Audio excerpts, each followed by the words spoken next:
it's really understandable for me. And also, Hannah, I think you can collect the. Okay, we are on YouTube. We are YouTube stars right now, and okay, I think that we can begin. I see. Please, Yuri, turn off your sound because you will speak your report after Christopher, and Wei is turned off her sound. Okay. So Christopher, are you ready? I want to start a webinar, and then I will give you a word to you. Okay. So what's time is it right now? Maybe someone can. Oh, okay. I think we have a time to admit people to our webinar and start and begin.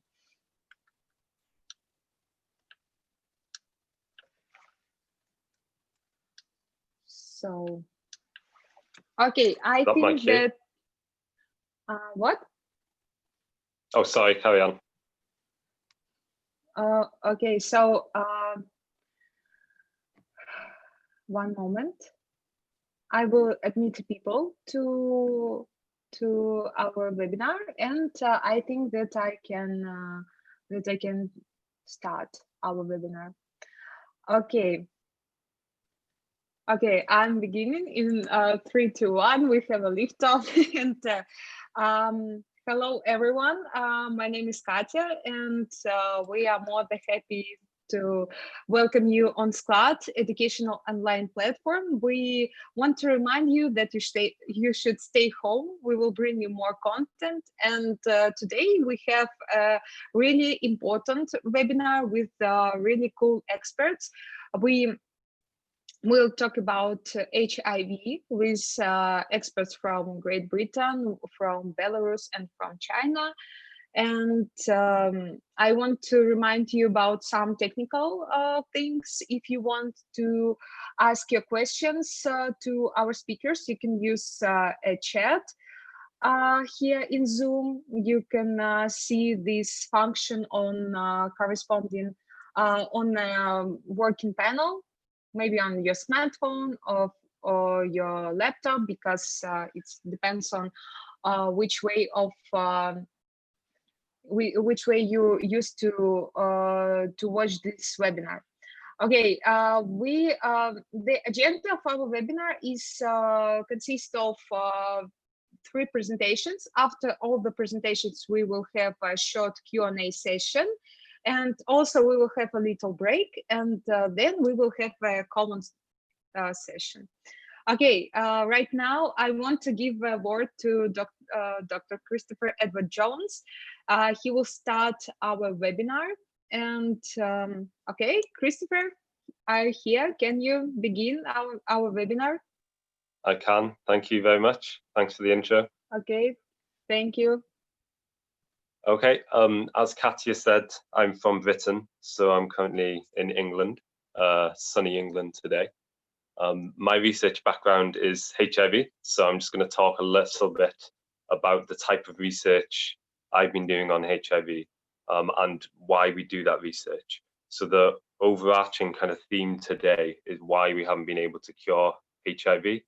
And in my research, we're kind of trying to deal with that head on. So one of the problems we're faced with when we're trying to design our work is how can we cure HIV? So we're kind of very aware of the specific problems that are in place when trying to cure HIV. So as I said, I'm from the UK. Most of my research was done at the University of London when I was doing my PhD. My PhD is in infection. I'm currently at the University of Chester. So the University of Chester's in a British city called Chester in the north. Here I'm working full-time as a lecturer, and also I'm carrying on my research a bit, and yeah, leading microbiology and things like that. So my research, essentially what I do is I look at how HIV interacts with the immune system. Because HIV is obviously a virus, it interacts with the immune system in a very, very specific way. Viruses are what we call intracellular parasites. So when they infect an individual, they actually invade cells. So they go inside cells, and this is where they replicate. So this is very different to most bacteria. This is very different to most other microorganisms. And it means viruses like HIV are exposed to what we call the intracellular environment. So all the proteins, all the machinery that is found inside your cells, HIV is potentially interacting directly with that because it's exposed to the intracellular environment. As a consequence of this, HIV interacts with the immune system in a very, very specific way, because we tend to think of the immune system as being antibodies and being all these different cell types that are activated, and also inflammation, so all these big processes. But we also have to remember that a lot of immune functions are controlled at a protein level. So a lot of immune functions are actually going on within cells. And these are the functions that viruses are interacting with. Because when viruses are entering into cells and replicating, they're coming into contact with specific immune proteins. And the reason these immune proteins are in the cells is because their presence has been evolved, and because we've been evolving alongside viruses for, millennia. So we've evolved these intracellular proteins that essentially inhibit HIV infection and inhibit the infection of other viruses as well. So what I'm going to do is just share a photo with you that will, I don't really like using slides, but this is a useful one. So what we have here is a diagram showing the replication cycle of all viruses. So all viruses that infect a human host will undergo some variation of this replication cycle. So the virus will enter into a particular cell type. It will then replicate within that cell type, and then it will exit the cell type. And then when it's exiting, these copies of the virus that are exiting are able to infect other cells and potentially infect another host. So this is a generic replication cycle that all viruses undergo. Depending on the virus, the cell type infected will be different. So we know HIV infects immune cells. So this process is occurring in immune cells, for the epithelial cells in the respiratory tract. But the key thing is all viruses undergo this sequence of events in some way. Each step that I've outlined here, so the entry into the cell, the replication of the virus in the cell, and then the release of these viral particles, each of these steps is inhibited by the immune proteins I was talking about. So from the moment the virus tries to enter the cell to the moment the new virus copies that have been reproduced try to leave the cell, the virus is being inhibited. It's being bombarded by these immune proteins that exist within the cell. My research for a long time has been to understand these specific immune proteins and understand exactly how and why they inhibit the specific processes in viral replication. So if you look into the literature around these proteins, you'll see there's a long list of them, and you'll see they do impact the viral replication cycle at different stages. So there's one called MX2, for example, that inhibits the virus from entering into the cell, so it disrupts the ability of the virus to enter. There's quite a few, one called SAMHD1 and one called ApoBec3G, that disrupt the process of replication when the virus is in the cell, so they stop the virus from actually making new copies of itself. And there's others that prevent new copies of the virus from leaving the cell. So one called tethering actually tethers new virus particles to the outside of the cell. So these are very important proteins that are inhibiting viral replication. So why does this matter in terms of curing HIV? The reason it matters is because antiretroviral drugs we use are essentially doing the exact same thing as these immune proteins. So if someone has a HIV infection, they will be taking antiretroviral drugs to control this infection. What these antiretroviral drugs do is inhibit the specific stages of the cellular replication cycle that of the viral replication cycle that we just talked about. So you may have heard of Merivaroc and Infirmicide. These are antiretroviral drugs that are widely used to treat HIV infection. These drugs prevent the entry of HIV into the immune cells. We also have drugs like AZT, and the AZT inhibits the replication of HIV within the cell. We also have Tenofovir, which is another drug, another antiretroviral, which it disrupts the process just before the virus leaves the cell. So it's really preventing functional virus particles from leaving the cell. So there's this really strong analogy between these natural immune proteins and the antiretroviral drugs which we use to target HIV infection. So the research I do, and the research a lot of other people does as well, has noticed this, so has taken note of the fact that antiretroviral drugs are similar to these immune proteins. And we've asked the question, can we use these immune proteins as natural drugs? So can we use them as natural antiretroviral drugs and therefore inhibit infection in a natural way? The question becomes quickly, how could we potentially do that? So we're talking about immune cells within a human body. How can we actually manipulate those cells so we can use these immune proteins to fight infection? There's two ways we can do it. One is overexpression. So there's a technique that you may be aware of called ex vivo gene therapies. So in vivo means within the body. In vitro means within glass, so within a petri dish, so on the lab bench. Ex vivo means taking cells out of the body, doing something to them, and then putting them back in.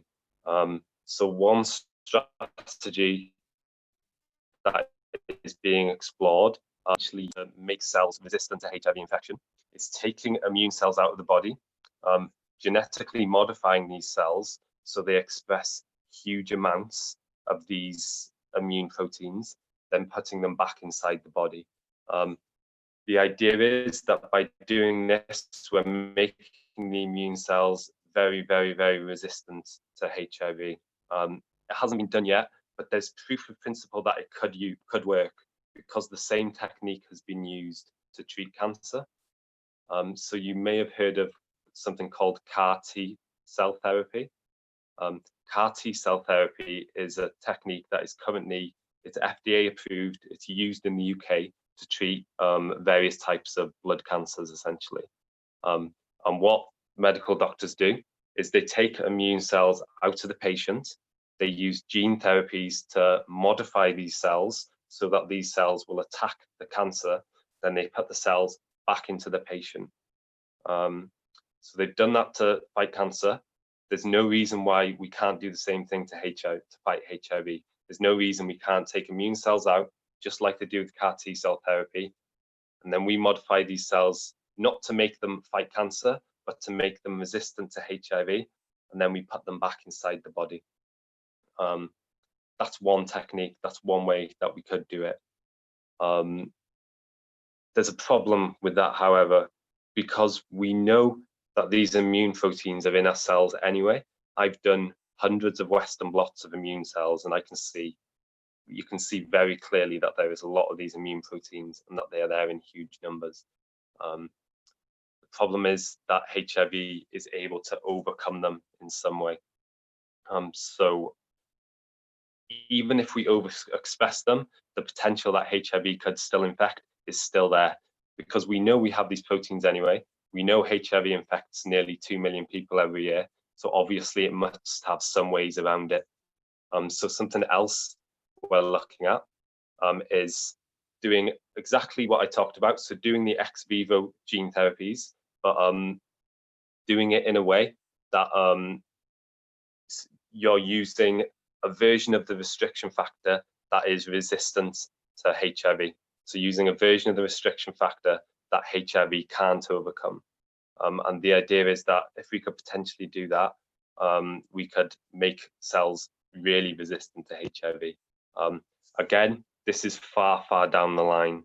The point we're at now is very early. The point we're at now is trying to figure out how these restriction factors work. So I told you about maybe how 4 or 5 of them work, but there's actually dozens and dozens of these restriction factors. And before we really start thinking about doing kind of say mice studies where we're actually looking at these ex vivo therapies, looking if they work, we need to understand exactly how these restriction factors inhibit HIV infection, essentially. So if you look at my papers on PubMed, you'll see most of my PubMed papers are about looking at these. My PubMed papers are either about looking at the specific action of a specific restriction factor I've been looking at called REEF. And you'll also see a review that I published, and the purpose of the review was a review of how we can use these restriction factors as therapeutic interventions, essentially, which is what I'm talking about today. There's another problem which is tied in to the kind of big question we have today, which is how can we cure HIV? So if we already have someone who is HIV positive, it doesn't matter how well we make his cells immune to HIV. They're already infected. And the thing about HIV is when it infects, it inserts copies of its own genome into your immune cells, right? That's why it's so hard to cure, because even if you're treating someone with drugs, so even if you're inhibiting the viral replication cycle, they are already HIV positive, then the copies of the viral genome are already there in their immune cells, and we don't currently have a way to get rid of them. So I'm trying to think, how can we use these restriction factors in a way to actually cure HIV infection rather than just treat it? And using the restriction factors alone, there's no real way to do it, because to cure HIV infection, you have to get rid of those reservoirs. You have to get rid of the copies of the HIV genome that sit within the immune cells. It's not impossible, however, so there are strategies by which that can be done. So you may have heard of the London patient and the Berlin patient. So these are 2 patients which were HIV positive. They underwent hematopoietic stem cell transplantations, which essentially means their immune system was wiped out by chemotherapy. So they lost all their immune cells, including all the immune cells that had copies of the HIV genome within the cell genome. Then once their immune system was wiped out, they were given a new genome from a healthy person. And these 2 patients, the London and Berlin patients, were essentially cured as a result. They're the first 2 people and the only 2 people who've been cured of HIV because the reservoir was wiped out, so their infected immune cells were depleted by chemotherapy, and then they were given a new immune system that didn't have HIV. Great. The problem is it's a little bit more complicated, because the new immune system they got, it came from a bone marrow kind of donation. And the bone marrow donation came from individuals which have a very, very rare mutation. And this mutation makes their immune cells naturally resistant to HIV. So what happened with a Berlin and London patient is their infected immune system was wiped out with chemotherapy. Then they were given a new immune system, and this new immune system was naturally resistant to HIV infection. And those 2 factors combined meant both these patients were cured. That's great. One of the problems with it is, however, is that very, very few people have this natural, it's a specific mutation that makes their immune system resistant to HIV. So this whole strategy of the immune system transplant it's not viable on large scale because there's just not enough donors. Restriction factors potentially provide a way around that, because rather than giving the previously infected individuals a transplant from an individual who has a naturally resistant immune system, we can take a normal immune system, or we can take cells from a normal immune system. We can modify those cells to make them resistant by forcing them to overexpress restriction factors, so using the gene therapies I talked about, and then we can put this modified immune system into the previously infected people. So this is essentially using the techniques that have already been applied to the London and Berlin patient, so that have already been used to cure HIV, and just putting a new twist on them that would make these techniques reliable, and that would potentially, down the line, provide a route which we could explore to potentially reliably start curing people of HIV. Obviously, it's a huge task. Obviously, we're talking about decades down the line, but there's no reason why it wouldn't work. The Berlin patient and the London patient, that's proof of principle right there. So the fact that we've been able to cure 2 people using an immune system that is resistant to HIV means if we can make an immune system resistant to HIV by other means, potentially using restriction factors, then that's something we should explore.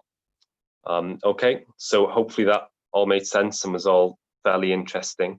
As I said, most of the research I've done has been into a specific restriction factor called REEF, so you can read up on that online if you like.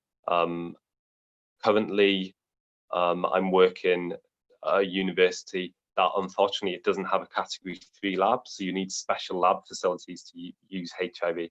I'm not able to work with HIV at the minute, but we're currently looking for ways around that. So hopefully I can start up my research again. Okay, anyone have any questions? Okay, Christopher, thank you so much. Maybe someone have a questions on the presentation.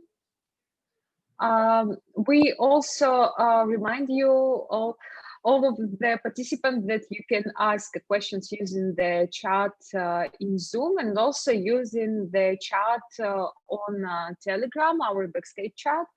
And I think that we really young platform, and we try to find a way to get a feedback about the presentation. Maybe we can do this after presentations of every speaker, or make a common Q&A session. I hope that we also have a time on common Q&A, and we will have more questions. And I want to ask you, why did you decide to make studies and make your science career, for example, in this field, in the theme of HIV?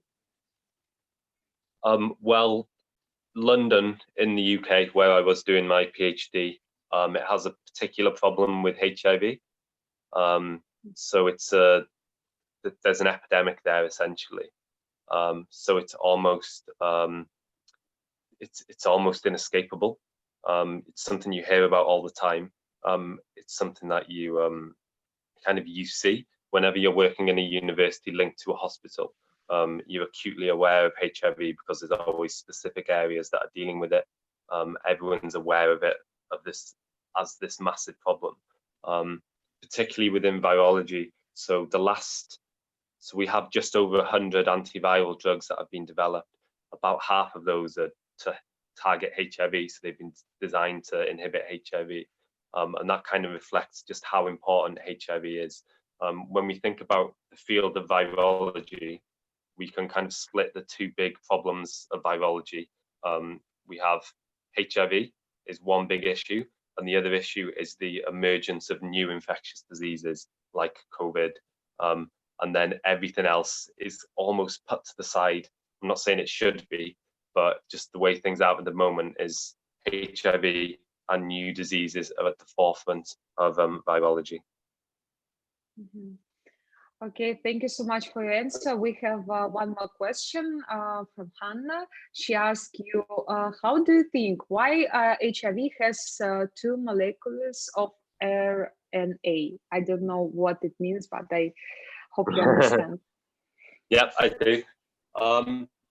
Yeah, it's hard to say because with things like this, when we're figuring out why viruses have evolved a certain way, we're doing it kind of ad hoc. So we're kind of trying to look backwards and figure out what went on. I'm sure there's some selective advantage to it. So the potential for recombination. So viruses like influenza actually has its genome split up into, I think maybe 8 different sections. And one of the consequences of this is that when influenza is infecting cells and it's going about its replication cycle, each time a new virus particle is made, you get a different combination of these 8 segments.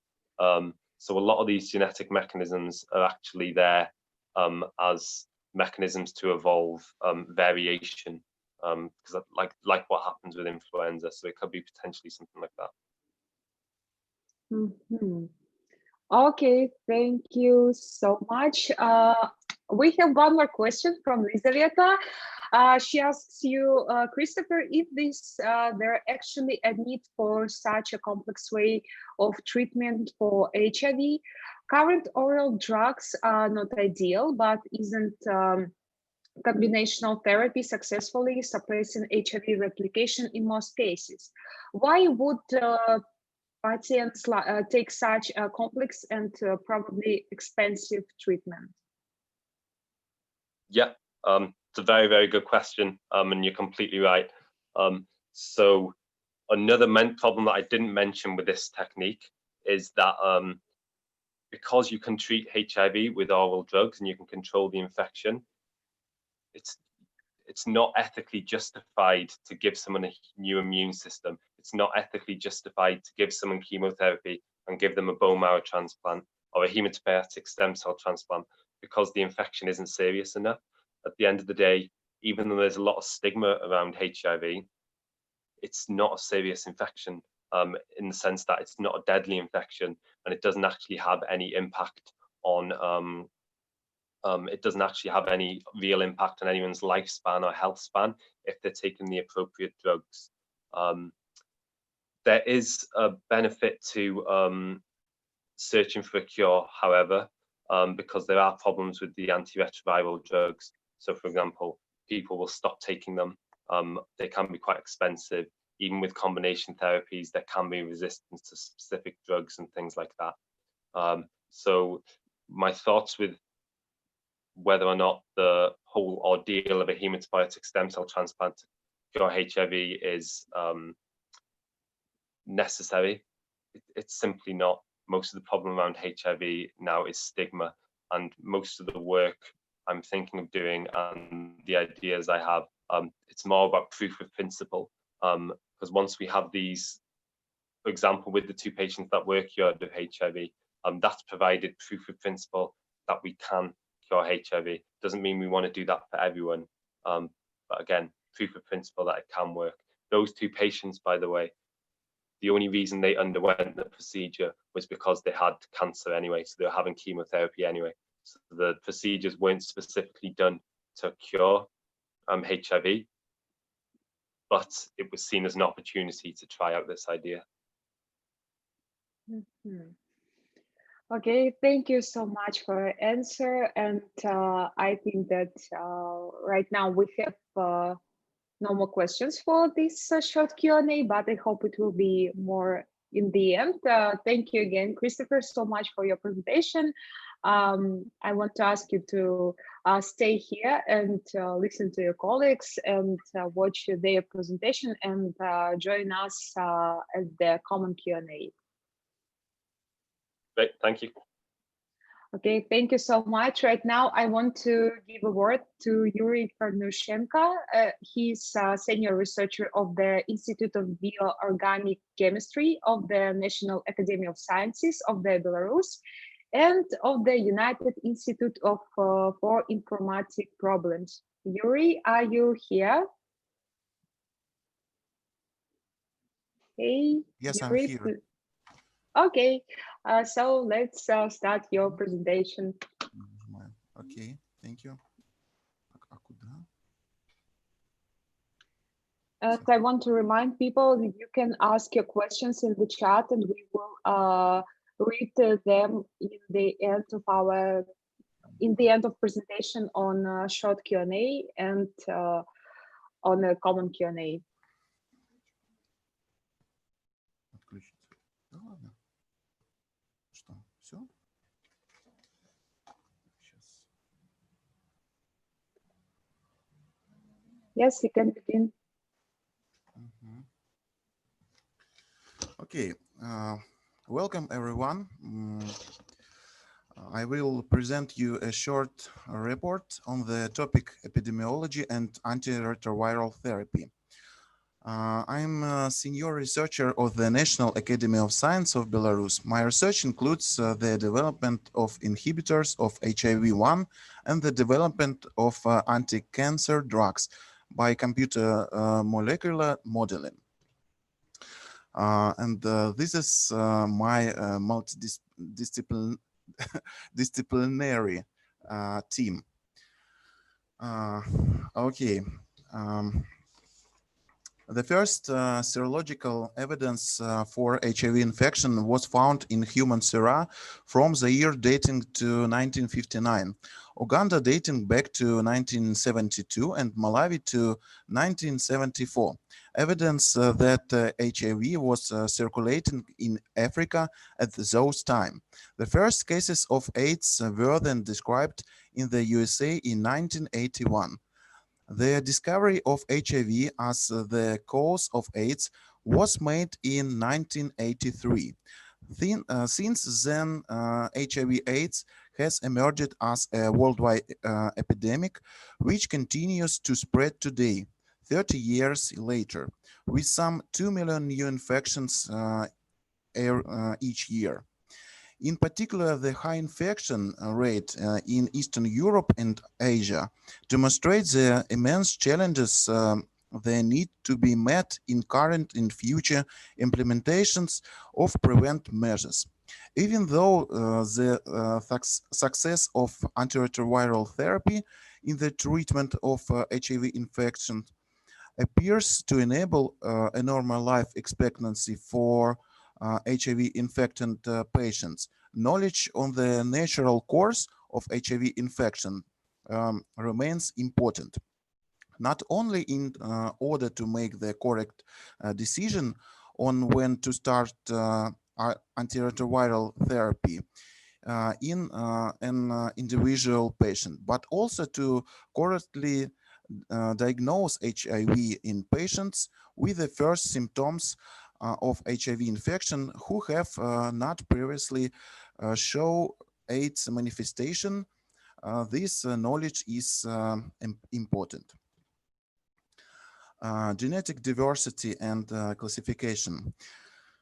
The high replication rate, for example, 10,000 viral particles per day, the low integrity of the reverse transcriptase, the viral replication rate at the origin of the quasi-species emergence, as well as the genetic recombination between HIV-2 and HIV-1 give to these viruses an extreme genetic diversity. HIV-1 viruses are classified into 4 groups, groups M, O, and P. HIV-2 viruses are classified in groups A and H. Phylogenetic studies showed the existence of 10 subtypes within the M group. A, B, C, D, E, F, G, H, J, and K. Subtypes and several circulating recombinant forms and complex recombinant forms. Subtype C is also major in the world. The subtype B predominant in Europe, North America, Latin America, and Australia, and majority of types and subtypes are represented in sub-Saharan Africa. This genetic variability has consequences in the disease's progression, the development of antiretroviral resistant mutations, the development diagnostic tests and viral load quantification, and the development of vaccine against HIV.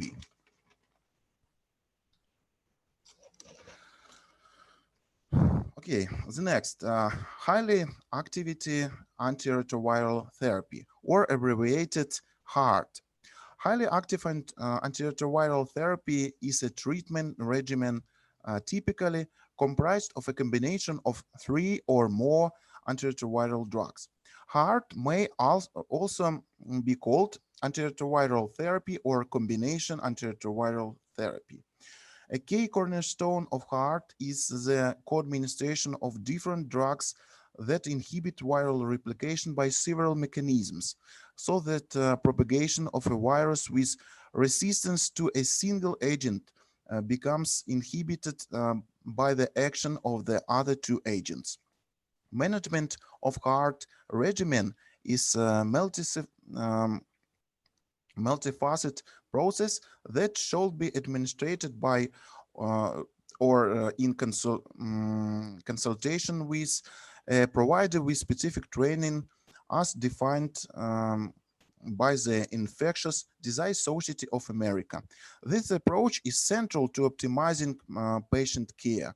Our studies have demonstrated provider experience positively correlates with improved patient outcomes.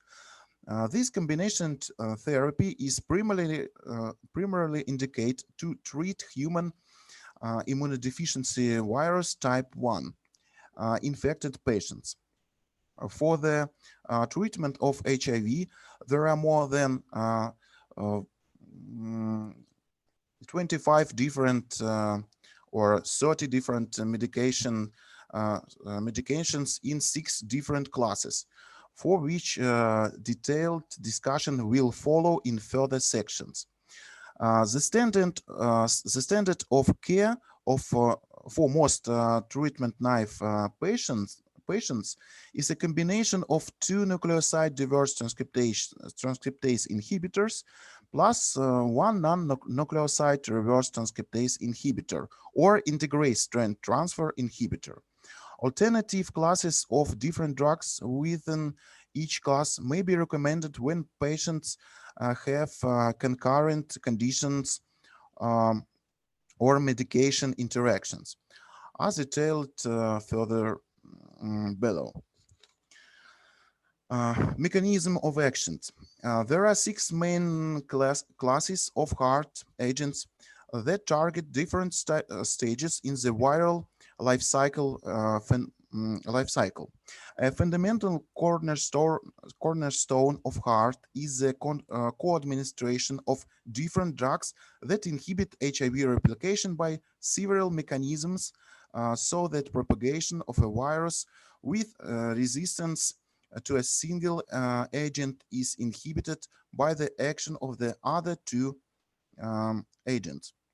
Some agents may be co-formulated to increase ease of patient compliance with these medications.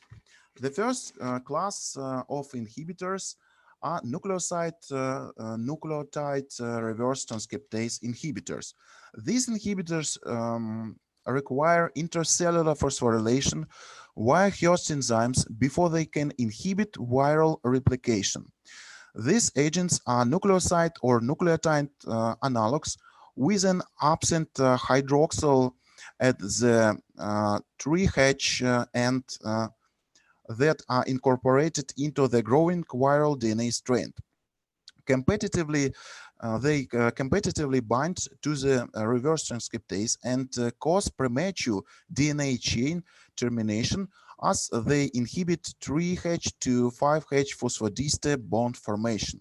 Examples include abacavir, dinanazine, lamivudine, and other. The second group inhibitors are non-nucleoside reverse transcriptase inhibitors. These inhibitors bind to HIV reverse transcriptase at an allosteric hydrophobic site. These agents cause a stereochemical change within the reverse transcriptase, thus inhibiting nucleoside binding and inhibition of DNA polymerase.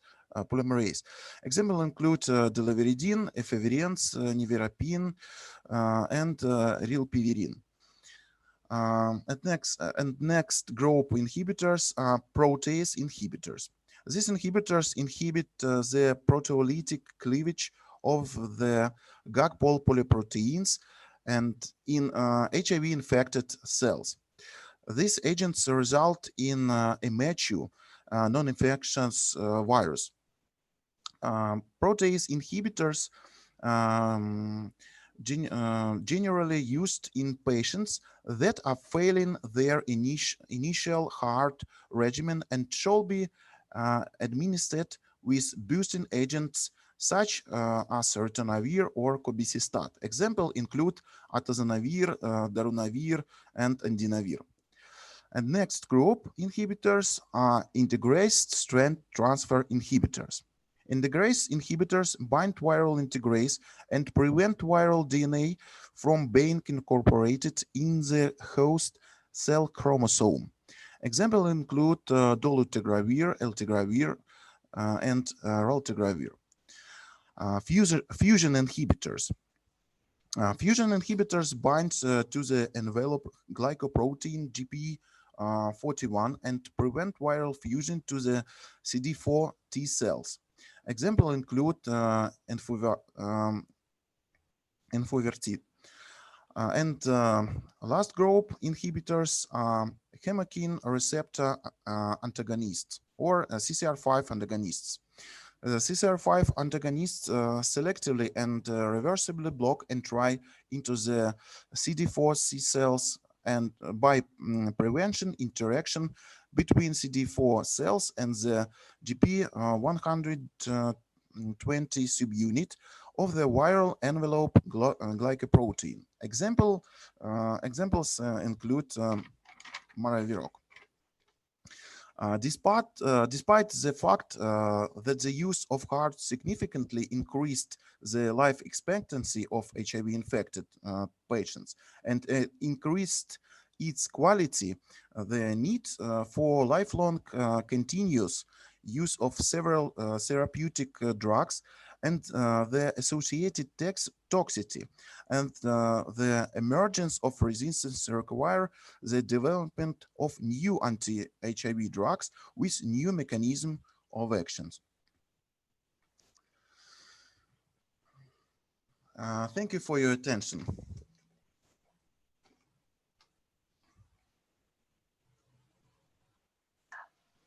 Okay, thank you, Yuri. Thank you so much for your presentation. Is anybody have questions for Yuri? Maybe right now we will have no questions.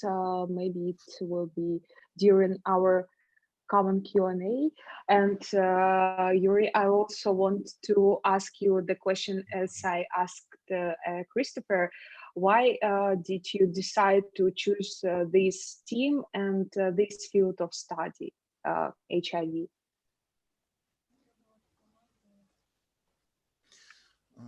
Так, окей, так я же тогда напишу в этот. Юрий, я могу спросить на русском языке тоже, и Аня может помочь с переводом. Задам тот же вопрос, что и задавала Кристоферу. Почему ты выбрал именно тему ВИЧ, почему ты решил заниматься этой темой? Сейчас. Потому что ВИЧ меня заинтересовал тем, что это, была такая, то есть это болезнь, которая является неизлечимой, и мне стало интересным, почему до сих пор, то есть проходит много времени, и почему до сих пор не создали лекарства. И поэтому, именно потому что ВИЧ такой, можно сказать, неуловимый, такой сложный, мне стало интересно заниматься этой проблемой. Мгм. Ну и потому что до сих пор Хорошо. вот эта болезнь не является неизлечимой. Мгм. Это интересный ответ. Спасибо большое. У нас просто очень много, у нас участники в основном русскоязычные, но поскольку у нас спикеры англоязычные, говорят на английском языке, поэтому было принято решение сделать рабочий язык английским. Вот, спасибо, Юрий, большое за презентацию. Сейчас я так полагаю, что у нас будет перерыв. Right now, if someone of participants is English speaking, we have a little break, probably on 10 minutes. And after this break, we will hear the presentation from Wei Xu. She is postdoctoral researcher from Shanghai Medical College and Fudan University. She's also PhD of Shanghai Medical College, Fudan University. And she has really cool and really a lot of numbers of really great studies in this field. And okay, right now is in 10 minutes, in 6 p.m. on Minsk time, we will happy to see you again. So right now you can go and grab your tea or coffee or something you want and see on 6 p.m. Могу также на русском сказать, что у нас сейчас будет небольшой перерыв, минут на 10. После этого к нам присоединится Вэй Ксу. Она из Китая, она доктор наук, имеет степень PhD в различных университетах Китая, также имеет очень много классных исследований в области ВИЧ, и она тоже поделится своими наработками, своим опытом и своими знаниями. Поэтому увидимся в 6 часов вечера после небольшого перерыва, пока можете сделать себе чай и немножко переварить эту информацию, подготовить свои вопросы для общей сессии вопросов и ответов. Спасибо.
Okay, I think that we can return to our webinar. Hello, is everybody here from our little break? I hope everyone got their tea, for example, or coffee to watch the continue of our webinar. We also, Yuri, I'm sorry, we got a question to you from our participant, and I think that I can ask this question during common Q&A. And right now, we have one more speaker, the last speaker. She is from China. Her name is Wei Xu, if I'm right in my pronunciation. She's postdoctoral researcher from Shanghai Medical College, Fudan University. She also a PhD of Shanghai Medical College and Fudan University. She also MS and BS of Medical School of Beoha University. Okay, Wei, are you ready to share with us your knowledges? Okay, I don't hear you right now. One moment, I try to. Okay, I hear you. So you can start your presentation. Okay, thank you. Hello everyone. My name is Wei Xu, and I'm from Shanghai, China. My major is about retrovirus, and today I like to share some information about fusion inhibitors. And okay, sorry.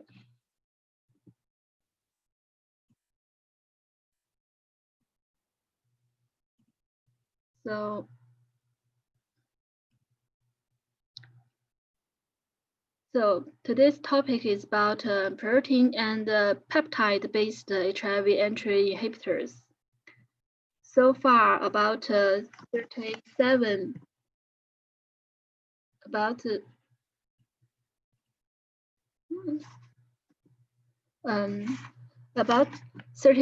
million people worldwide were living with HIV, and the hard drugs mainly includes new reverse transcriptase inhibitor and non-nucleoside reverse transcriptase inhibitor. But today, my topic is focused about the fusion inhibitors. In 2003, the first peptide-based HIV entry inhibitor, T20, was approved by the US FDA for clinical use to treat AIDS patients who failed to respond to the current heart drugs. Most highly hard drugs must enter the host cells to target the enzyme required for the HIV replication. Instead, HIV entry inhibitors do not enter the host cell, but rather act outside the cells and block HIV entry into the target cells by interacting with the envelope glycoproteins on the surface of the virion. So far, a series of protein and peptide-based HIV entry inhibitors has been developed in preclinical and clinical studies.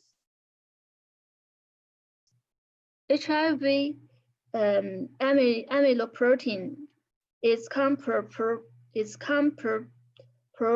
of two subunits, that is GP120 and the transmembrane subunit GP41, and they play key roles in viral entry. Cells entry is initiated by binding of GP120 to the CD4 receptor, including viral recognition, proximity to the cell, exposure to the co-receptor binding sites, CCR5 or CXCR4, and then conformation change of GP120 and GP41 complex result in the release of GP41 subunit and triggers and triggers fusion of the viral cell membrane. Specifically, fusion peptides inserts into the target cell membrane and forms an extended pre-harpin intermediate conformation that links the cell and the virus very closer. The pre-harpin undergoes a further conformational change in which 3 N-terminal peptide repeats from the inner core, and then 3 C-terminal peptide repeats encapsulate the NHR trimer in an anti-parallel manner to form a 6-helix bundle, thereby forming a fusion pore and causing a release of the HIV-1 genome of the target entry. So we can see from the picture that a variety of substances work cooperatively and synergistically during viral and cell membrane fusion and create complex interactive networks involving. That's about CD4 and GP120 or GP120 with CCR5 and CXCR4, or interruption GP120 to react with GP41, or GP41 NHR and CHRs. So all of the process is involved in the whole situation. So for entry inhibitors, it can be divided into 3 major subclasses. It's adherent inhibitors and the co-receptor inhibitors and the fusion inhibitors. For adherent inhibitors, it's targeting CD4 or GP120 to block CD4 and the GP120 interaction.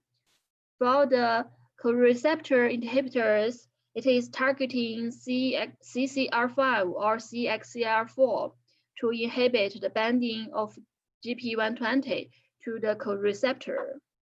And the fusion inhibitors is targeting both targeting with the GP41 through interference with its conformational change required for the viral fusion and entry. In addition, inhibitors targeting both GP120 and GP4, which may have stronger inhibitory activity and higher genetical barrier, and are also at the forefront of the current research. First, I'd like to introduce the peptide and the protein-based HIV entry inhibitors targeting GP120. So from the picture, we can see that the HIV-1 MV surface subunit GP120 contains 5 conserved constant region and 5 variable region. Among them, N332 glycoprotein and CD4 binding site and V1 and V2 loop are conserved sites and targeted by many antibodies. Recently, the structure of the V1 loop has been resolved, revealing the key co-receptor binding residues in GP120 and providing the detailed structure information for GP120 co-receptor interaction. This key structure information provides the basis for analyzing the interaction between inhibitors and the virus, as well as helping to further the design of optimized inhibitors. So let's first introduce some antibodies targeting GP120.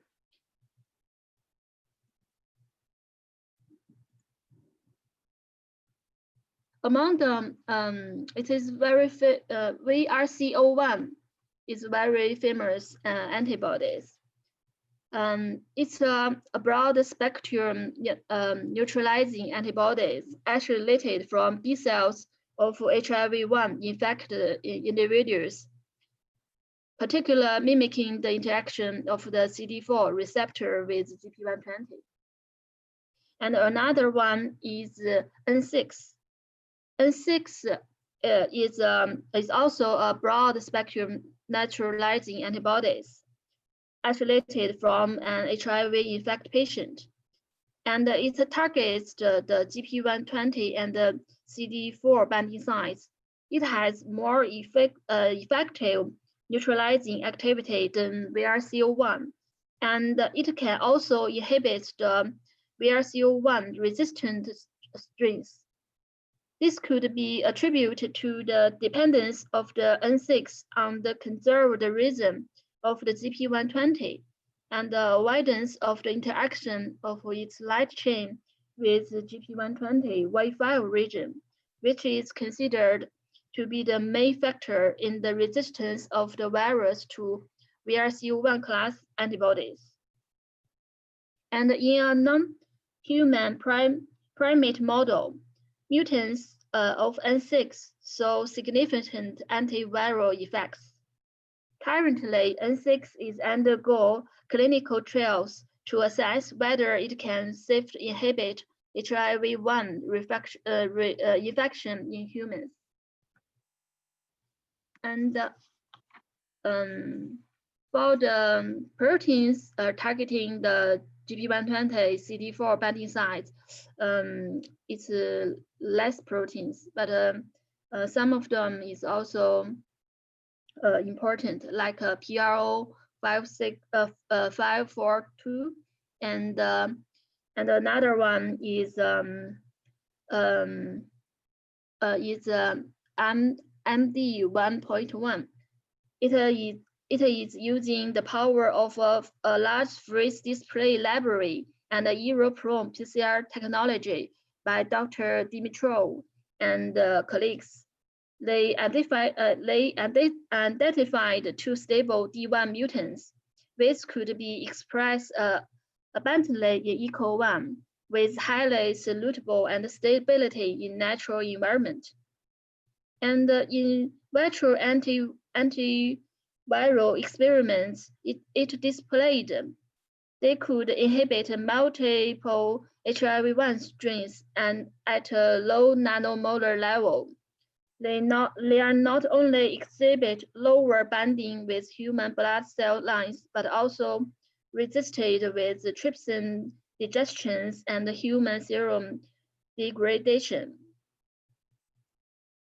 So there is also other antibodies targeting the co-receptor binding sites, but they are not so important. So I will cross this part. The last is my group most focused on the GP41.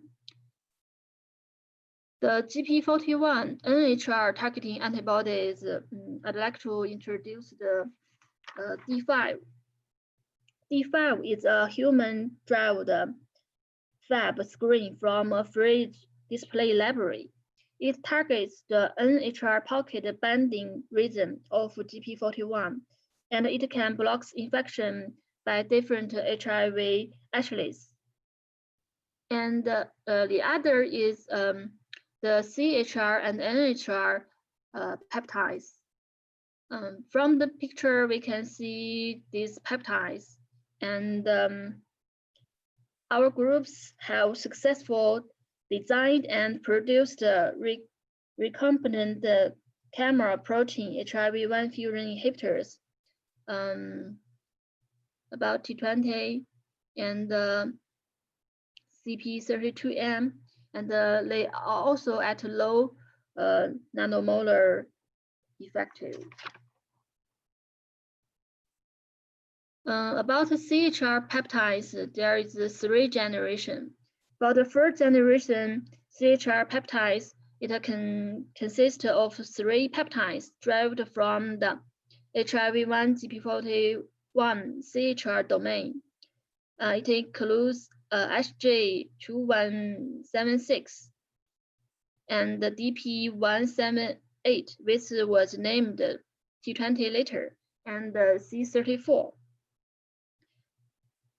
And the second generation of CHR peptides is mutant peptides of T20 or C36. It was about 10 to 20-fold more potent than T20. And the mutant peptides has been designed to improve their solubility and binding affinity, antiviral potency, or half-lives. For the third generation of CHR peptides, it was more than 50-fold more potent T20, and including CHR peptides containing empty hook or IDL anchor and lipopeptides. So the third generation peptides is more potent. But they both have advantages and disadvantages about peptide drugs. For the advantage, it was high specificity and high potency, and it is safe for directly use in human. For the disadvantages, its cost is very high, and its lack of oral availability. So in the future, there is some directions we must pay attention to, because the peptide inhibitor is susceptible to, and it was easy to degradation, and it has a short half-life in Vivo. So it must be improved in the future. And also, we have to pay much attention to the drug resistance strains, because this is also exists when using fusion inhibitors. So in the future, we want to optimizing the sequence and the structure of peptide-based inhibitors, and to help to solve the problems that I mentioned above. And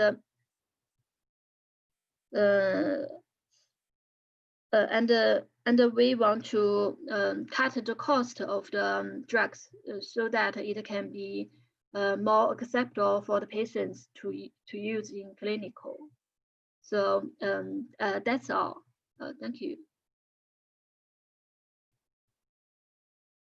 Okay, thank you way so much for your presentation. We have a question for you from Lisaveta. She wants to ask you, does WAYS group have any special approach to design protein-based fusion inhibitors? What is the process of doing this design? Yes, we designed a lot of peptide inhibitors, and till now we found it is really hard to design a more potent inhibitors. But we want to add the new technology, like I mentioned, that we want to add some lipo into the peptides, so that we can make it more efficient to anti the virus. And he want to know the process of doing design. It is a little complex, because you should to know the exact structure of GP41, NHR, and the CHR. And you must know how the interaction between them, and the residues, how it how it connects with each other.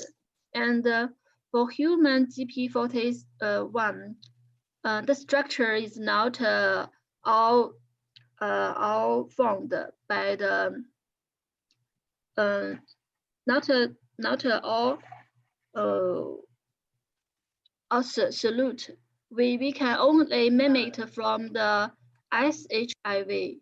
So it do has some problems.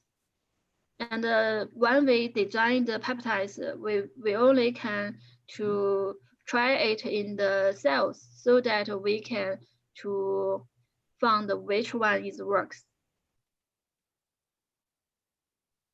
Mm-hmm. Thank you so much for your answer. We also have one more question to you from Anastasia. She asks you, can fusion inhibitors be used to prevent infection, for example, by medical staff? I think it might be not suitable to prevent, because peptide drugs is very the half-life is very short, about 3 hours, and if we use it to prevent infection, you have to inject twice a day. So I think it's no people will accept this this way to prevent. Mm-hmm. Yes. Okay, thank you. I think that we can end this short Q&A session, and I want to invite also your colleagues on this webinar, Yuri and Christopher, and make some kind of panel discussion and make a common Q&A session. Please stay here. Thank you so much for your presentation. Stay here. I want to ask you a lot of questions. And Christopher, are you here? Please turn on your sound. And I am, yeah. And Yuri also. Thank you. Yeah. I have a question. Have a question from Anastasia. She asked Yuri, but I didn't fit in time to ask you during your Q&A. So first question is for Yuri, and another questions will be for all speakers. And okay, and everyone, you can feel free to ask questions. We have a lot of time because we are going really well with it. Okay, Yuri, the question from Anastasia, will NNRITs excluded from ART schemes because of high rates of resistance to this group of drugs? Mm-hmm. Thank you. I think doctors will not rule out anything yet. The main thing is not to take these inhibitors as a monotherapy. However, if you use, for example, nevirapine exclusively as part of combination therapy, you can slow down the development of HIV resistance to these drugs. I think thanks to the development of science, the latest antiviral drugs practically do not have side effects. They are effective and safe for the human body. However, some countries still use obsolete drugs that have serious side effects. Mm-hmm. Okay, thank you for your answer. And I want to check, is Christopher and Wei here? I want to ask a question. I have two questions from our participants. The first question is from Hannah. I will ask this question, and I think I will give a word to every speaker. And Anna, have a question. Do you work with coronavirus now? I want to ask Wei. Wei, can you begin with the answer of this question? Yes, These days, I'm so busy about the experiment about coronavirus, and I work in the P3 level lab, and I do the animal models experiment every day. So it's really a very busy and sad time. Mhm. Okay, thank you, Christopher. Are you working with the coronavirus now? I'm not, no, I don't have the lab facilities. So when you're working with these viruses, you need specialist labs, like we kind of alluded to. So you have the category. I don't have the right category lab at my university now. I'm still looking into doing epidemiological studies, which can be done. And I work alongside, well, the university is attached to a hospital. So there's potentially something that could be done there, but not currently. Okay, thank you. Yuri, maybe I can ask you in Russian, and you, if you feel more comfortable, I can ask you in Russian, and you can give an answer in Russian. Не, я понял этот вопрос, я могу ответить. Okay. Yes, now our team is working with the main protease of the SARS-CoV-2 virus, and we are conducting the stages of computer simulation. Yeah. Okay, really interesting. And we also have really interesting question. We are hosting now a YouTube stream of our webinar on YouTube, and we have a question from Artyom Eichhardt.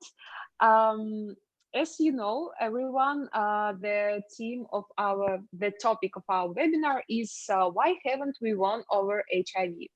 And the question is, what would you say if someone answered because there are interested parties who don't want us to win over it?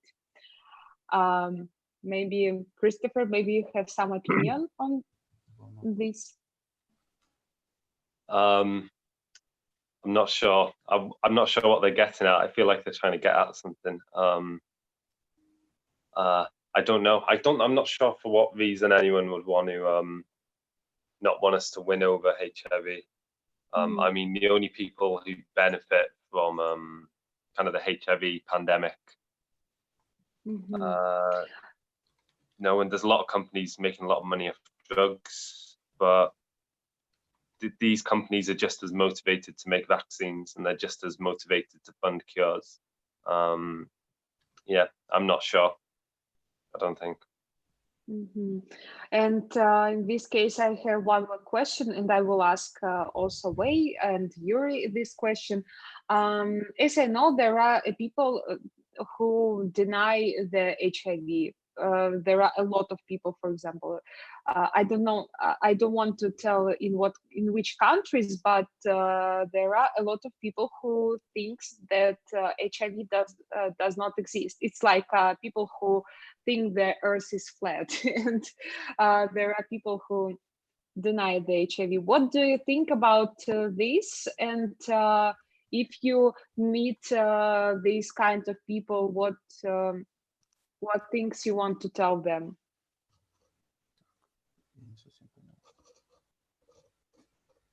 Christopher? Oh, was it me? Oh, sorry. So we call it HIV and AIDS denialism, and it is tricky. You kind of compared it to flat earthers. There's other things you can compare it to as well, like the anti-vax movement and things like that. And what you actually find is when people hold these beliefs that are unscientific, they're wrapped up in other beliefs as well. So kind of mistrust of authority, mistrust of the government, mistrust of scientists. And HIV and AIDS denialism, a lot of it is in Africa, and a lot of it is wound up in the context of kind of colonialism and oppression. And it's painted as HIV, the idea that HIV causes AIDS is a racist conspiracy against native Africans.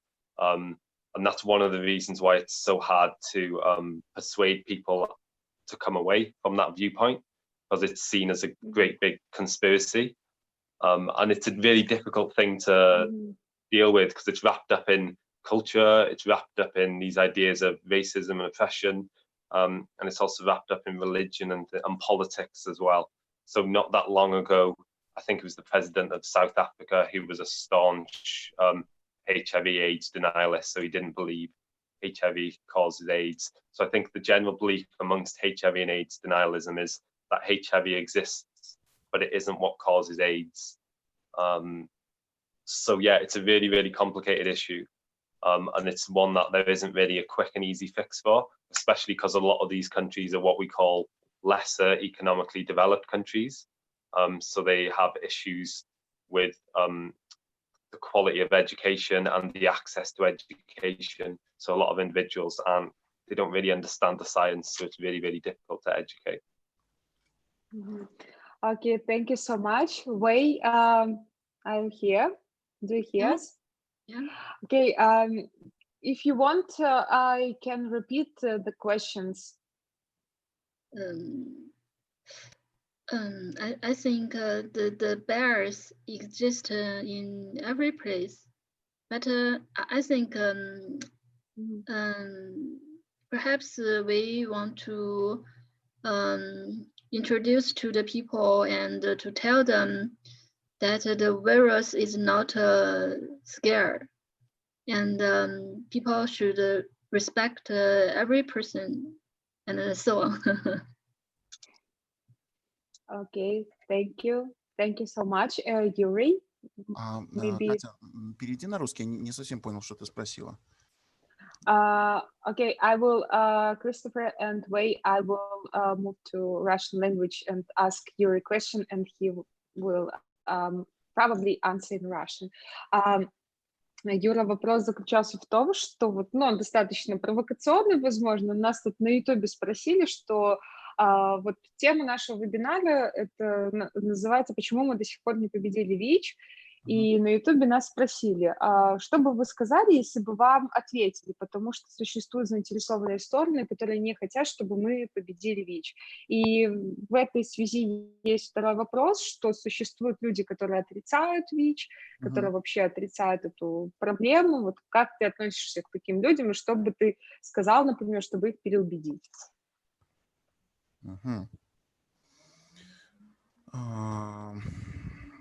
Ну, здесь, скорее всего, я не смогу ответить всем людям, потому что часть из этих людей просто уже погибла, потому что они отрицали эту ВИЧ-инфекцию и, собственно, ну, не получали терапии, просто погибли, все.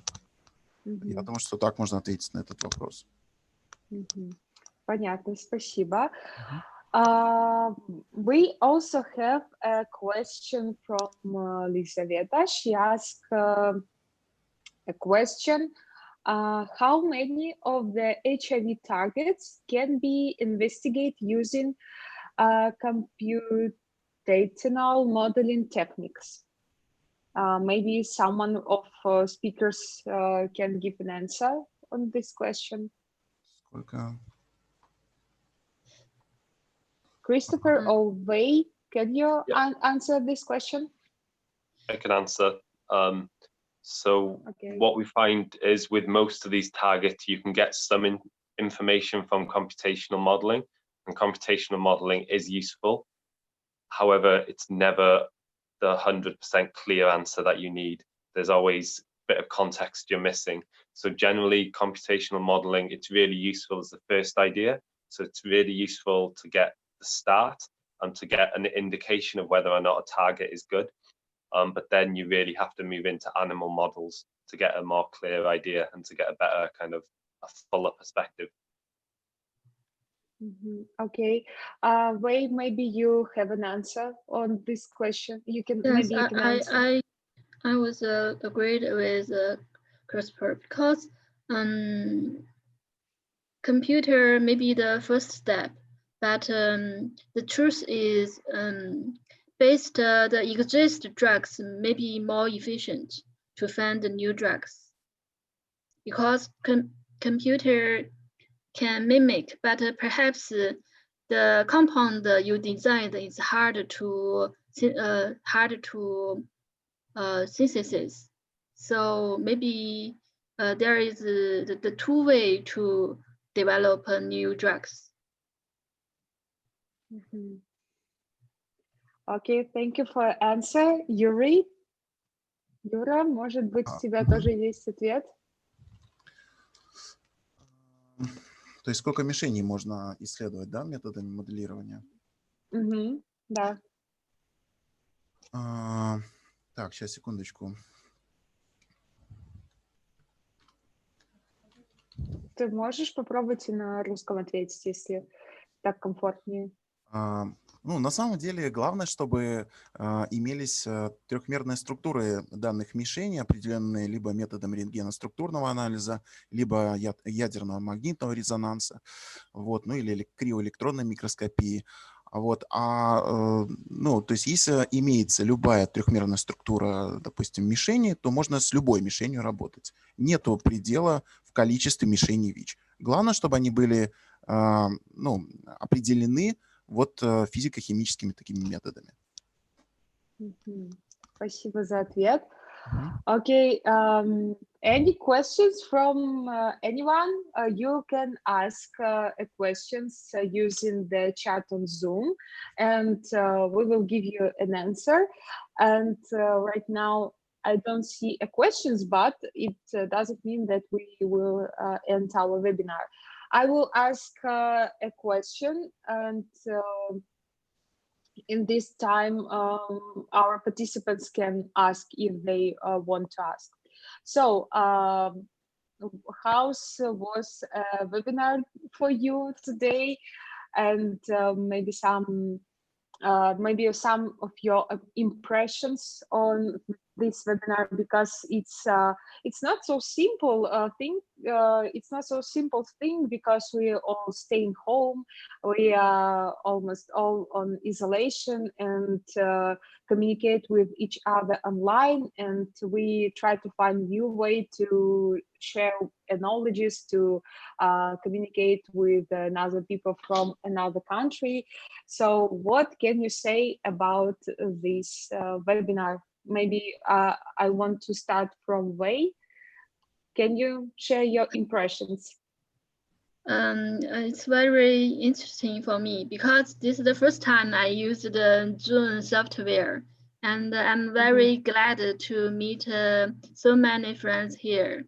So for me, it is a new experience. Oh, okay. Thank you so much. We also want to say you a million thanks for sharing your time with us and your knowledges, and it's really nice. Christopher, what can you say? Yeah, it's been good, really smooth. So in the UK, we've been working from home. We've basically been shut down since March. So all of my lectures have been online for the past, say, 2 months, more than 2 months now. I quite like it. I quite like lecturing online and talking online. It's very different sitting in my living room to standing in front of the University of Chester is a decent sized university. So on some of my modules, it's about 200 students. So standing in front of 200 students is very different to kind of sitting in front of my computer. But it's good. It's nice. Okay, thank you so much, Yuri. For me, this webinar was a great experience as my presentation in English language. Therefore, I'm very satisfied. Thank you. Thank you so much for your impressions. And I see that the questions are over. I check the YouTube stream. I also check the chat on Telegram and chat on Zoom, and all the questions are asked. And in this case, I think that we can end our webinar. And I want to say to every speaker, thank you so much for taking your time for us, for for sharing your knowledges, for these communications. It's really important to share experience, to continue share experience and have no borders in online in online field. And yes, I hope that we will conduct more and more great online things, and maybe offline also. So thank you so much again. It was Educational Online Platform Squad. My name is Katya, and today we conduct a webinar why we haven't won our HIV. And follow us on the Facebook. Please join us on our website, skld.me.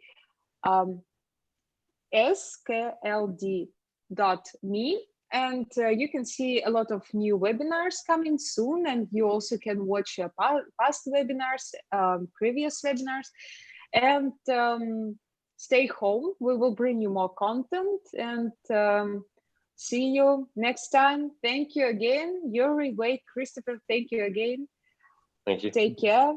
Thank you. Bye. Yeah, thanks everyone. Have a nice evening. Thank you so much. Bye.